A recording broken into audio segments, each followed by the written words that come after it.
This video is spoiler-free with regards to anything major in the game. You'll get certain items or abilities or enemies from the middle or even later games shown to you and some general themes, but nothing that isn't in the trailers or told/shown to you in the opening minutes. I won't be showing you the last few bosses or areas or discussing specific plot points. If you've seen the trailers, you're pretty safe here. A lot of my favorite games have a specific moment that makes me go, oh yeah, this is about to be up on that Mount Rushmore. The Last of Us, it was watching Sarah's tragic death at the beginning. Hades, it was hearing Achilles open up about Patroclus for the first time. Cuphead, I'm not gonna lie, it was the friggin' menu screen music. That one was instant. And while Death's Door might not be at quite the same level for me as those other games, it also had a moment pretty early on that confirmed my pre-release feelings were gonna be met with this title, and I strapped in for a good time. And it was this.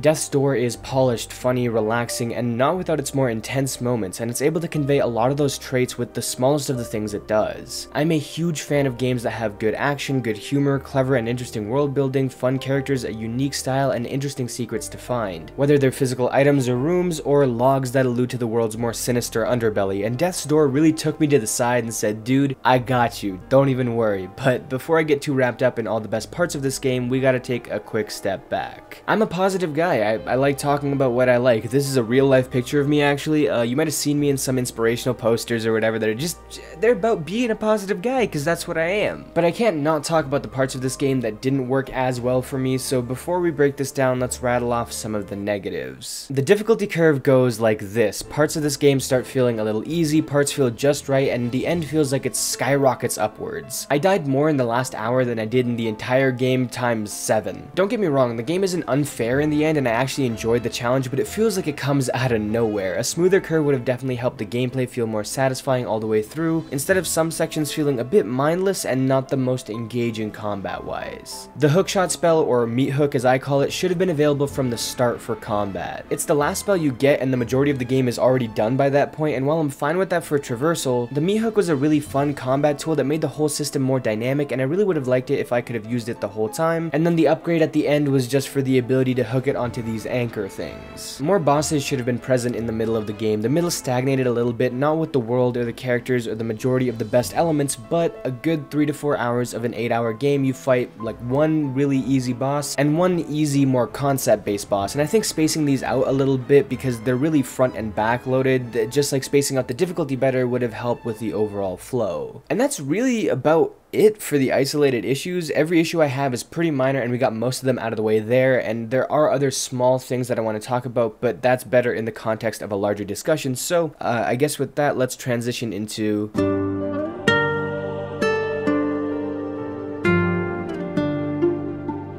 the world of Death's Door is equally as melancholic as it is charming. The hub area has one of the most muted color palettes of any game, and it really sells the idea of being amongst these tired, bored, lazy crows whose eyes have glazed over from, as they call it, the rat race. And they're living in this kind of constant state of dullness. Except Agatha, she's having a great time. Your character, however, seems to have kept some of his pep over the years and tends to find happiness in the little things. This little dude is Kenny the Crow. That's not his actual name, I made it up, but it's canon now. Kenny doesn't talk, but his personality shines through in the best way, and you can't help but crack a smile at basically everything he does. God, just look at him. The way he hops through this door, dude's got the most adorable ladder climbing animation you've ever seen. How can you not love this? Look how excited he is, man. Kenny is just having the time of his life. Oh my god! The outside world that your door leads to is very different from your hub. It's built from a vibrant color palette with detailed and handcrafted environments that cover beautiful gardens, ceramic mansions, winding castle walls, furnace rooms, forests, prison cells, and a whole bunch more that I won't get into to avoid late game areas being spoiled. It's a beautiful world complete with a very satisfying art style that feels as though it was made with thick brush strokes. There's a bit of a live action painting quality to it, and I love the contrast between the dullness and the sheen of certain materials that give different areas a distinct feeling to them. Not to be a victim of all sizzle no steak, the world of Death's Door is a real joy to explore. Secrets are abound all over the place, and even finding some of the simpler ones can make you feel pretty smart, something that I don't feel very often, so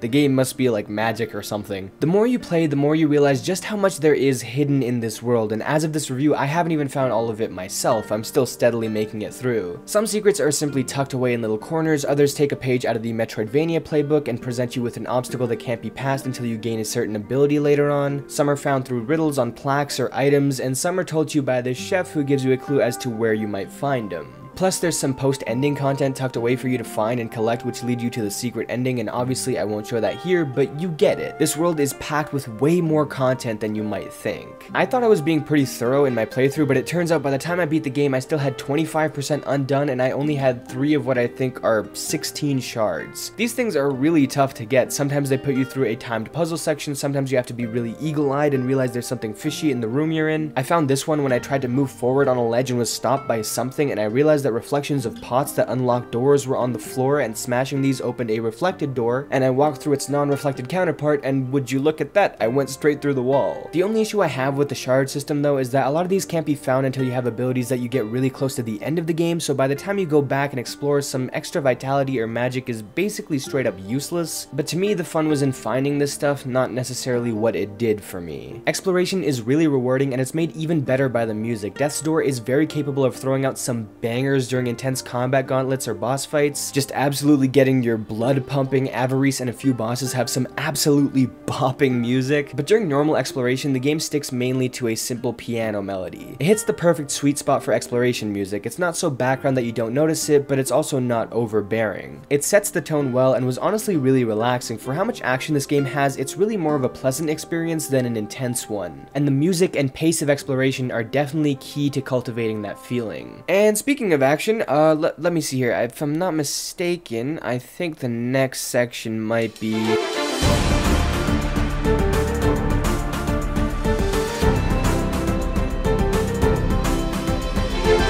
God, the combat. Okay, if I had to describe the combat in one word, what would it be? Okay, let me think. Good.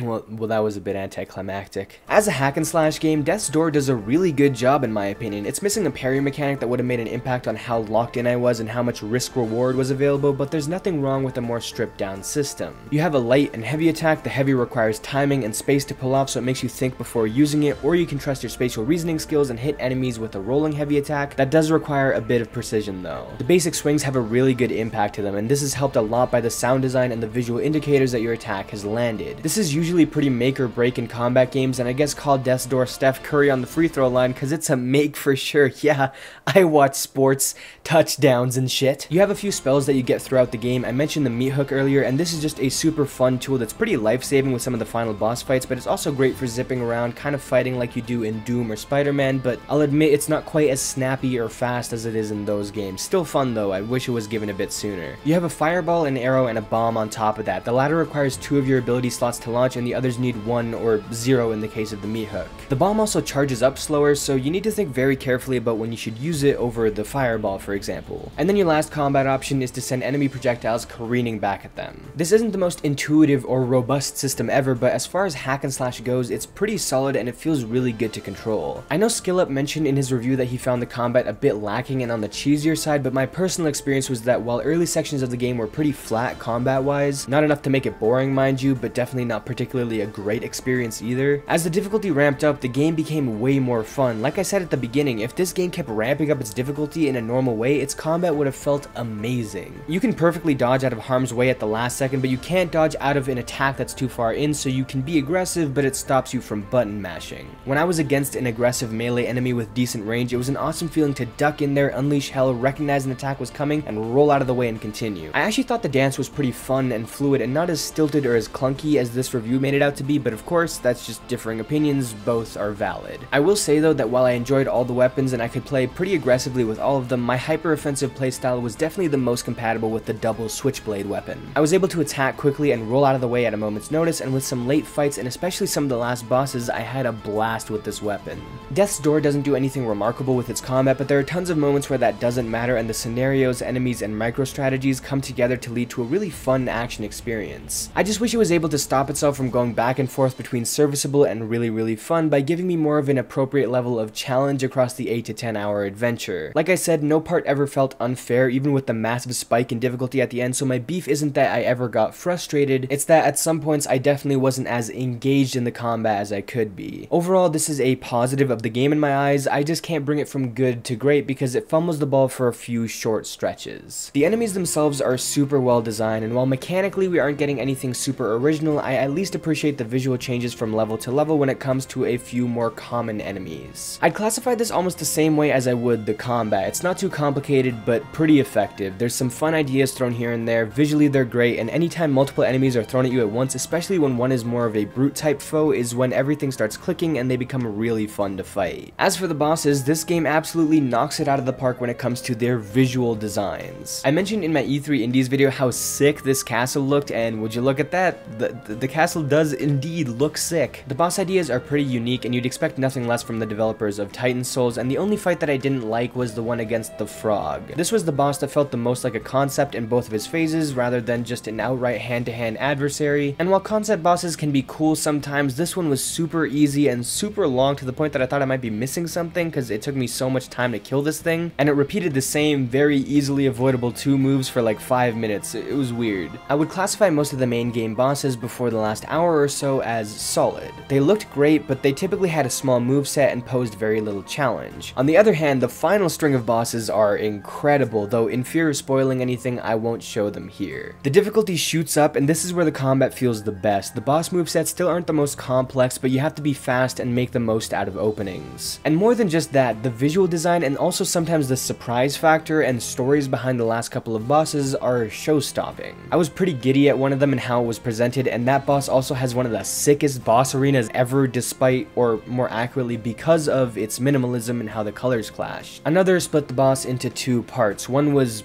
traversal based, I guess, to keep it vague, and the other was an actual proper fight, and both of these were A1. I usually don't like boss fights that aren't actual boss fights, but I actually loved that first part. The ending really lifts the quality of the bosses for me, not to mention there's 4 secret bosses as well, although unfortunately they're all reskins of one another. I wish we had 4 new bosses instead of basically one boss 4 times, but still the fights were pretty fun, so while not every boss hits as hard as the final ones, I still think a lot of your rivals in this game are really enjoyable. Even the alright ones at least have a very fun design or basic but effective attacks, so the boss fanatic in me is pretty happy that I played through this game.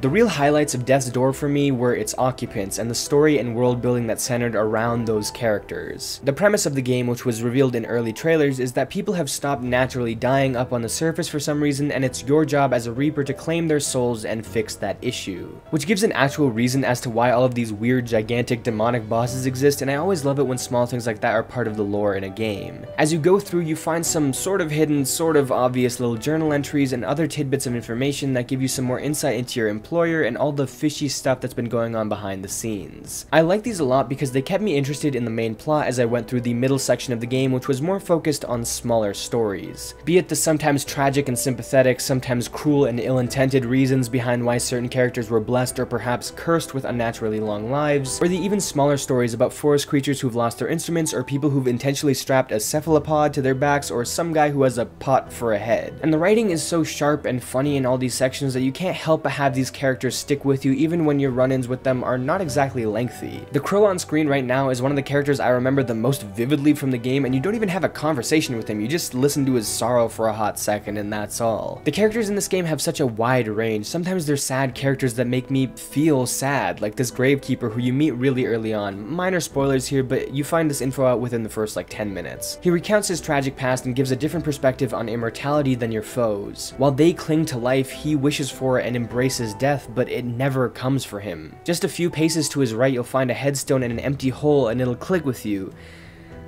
Jesus Christ, he's dug his own grave, but he can never be laid to rest. Sometimes these characters are goofy and sad. Pothead's a total meme and I love his hyper-literal ass. You know he gave himself the name Pothead because he calls Kenny Beakface. It's such a nice and simple touch to such a dumb but awesome character. And yet, hearing him open up a bit more later on, you start to discover the sad truth behind his disfigurement and what it means for another character. Sometimes these characters are goofy and terrifying. Oh my god. Sometimes they're just all around jolly dudes with a naive optimism that you can't help but enjoy, and sometimes they're Jacksepticeye. The characters make this world feel so alive and it's a lot of fun running into them all, but by the end, as the main plot starts to rear its head once again, I found myself super hooked in its conclusion. Equally in part because of the visual design and the continued pattern of Acid Nerve writing some absolutely standout characters into the main storyline, and also because of the really unique ideas and execution of character motivations and deeper explanations of the lore. And in the end, while this plot is very character driven and its fantasy elements are dark and wondrous and interesting, the story and ultimate theme of the game revolves around peace and the inevitability of death and why we shouldn't be scared of it. And I think that's a really poetic message that I was really happy to see explored at multiple points. Death's Door can often contain some really fun action and humor, but even more importantly, it can convince you that you're exploring a real place with plenty of secrets and eye-opening dialogue and fantastical moments that can't really be described. You just kind of have to experience them. I think it's rare for the most standout part of a game to be its atmosphere when it's not in any way a horror title. When we think of atmospheric games, we think BioShock, Inside, Bloodborne, Dead Space, dark, gritty environments that put you into a certain mood. But Death's Door truly shines in its atmosphere despite not falling in line with those titles' aesthetics. And if you're looking for a game where you feel as though you're fully involved in and truly experiencing the world it offers, Death's Door is one of the best candidates for that criteria in years.